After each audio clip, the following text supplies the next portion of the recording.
Have you ever gotten a death notification for someone who is still alive? The pounding on the front door woke me up at 6:07 a.m. Not knocking, pounding. Then I heard my mom scream. I threw off my blankets and ran downstairs. Two police officers stood in our doorway. My mom was already on her knees. "Ma'am, I'm so sorry," one of them said. "There was an accident early this morning on Route 84. A blue Bronco registered to this address. To Jake Miller." He paused. "The driver didn't survive the crash." My whole body went cold, but something in my brain clicked wrong. "My brother's upstairs," I said. My voice sounded far away. "He's asleep." I heard him snoring. The officer looked at me with these sad eyes. "Miss, I understand this is difficult, but the vehicle registration..." I didn't let him finish. I ran up the stairs, the cops following behind me. Before I even opened Jake's door, I could hear it. Loud, rattling snoring. I pushed the door open, and there he was, in his bed, in his boxers and that stupid Metallica shirt, snoring like nothing in the world was wrong, very much alive. "Jake!" I shook him hard. "Jake!" He jerked awake, annoyed. "What the hell, man?" My mom pushed past me into the room and let out this sound I'd never heard her make before. She grabbed him so hard he almost fell out of bed. She was sobbing into his chest. Oh my god, you're alive." "Yeah, no shit," Jake said, trying to pull back. "What's going on?" The two cops stood in the doorway, frozen. One of them grabbed his radio. "Unit 12, we have a situation. Jake Miller is alive. Repeat, Miller is alive." Jake looked at me over mom's shoulder, completely confused. "What the hell is going on?" We all went back downstairs. The other cop stepped forward. "When did you last see your vehicle, son?" "My Bronco?" Jake walked to the window. He looked out at the driveway. It was empty. His face went white. It was right there last night. "The vehicle was found totaled on Route 84, the officer said carefully, going over 100 miles per hour. The driver was killed on impact. Body was burned beyond recognition. We identified by registration." The room went silent. Then my mom's voice, barely a whisper. "Then who was driving it?" Jake's hands started shaking. "I always leave my keys in it," he said quietly.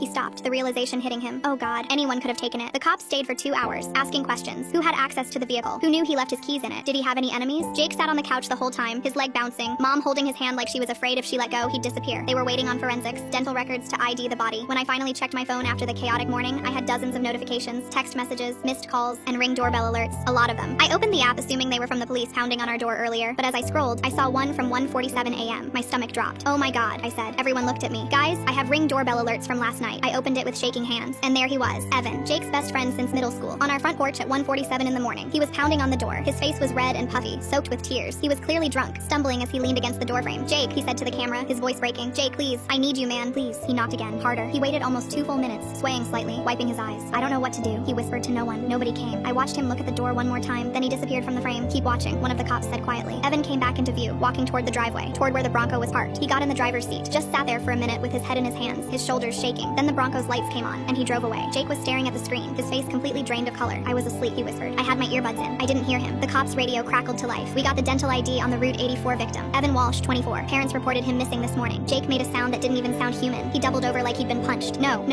Mr. Mitchell's parents stated his girlfriend ended their relationship last night." The officer continued, reading from his notes. "They said he'd been drinking, left the house around 1 a.m. They tried calling, but he wouldn't answer." Jake pushed away from mom and stood up. "This wouldn't have happened if I just woke up," he said. "Honey, you couldn't have known. He was pounding on the door, Mom, and I was asleep." Jake's hands were shaking. "I killed him." The cops quietly laughed. I hugged him for the first time since we were kids and didn't let go until he stopped crying.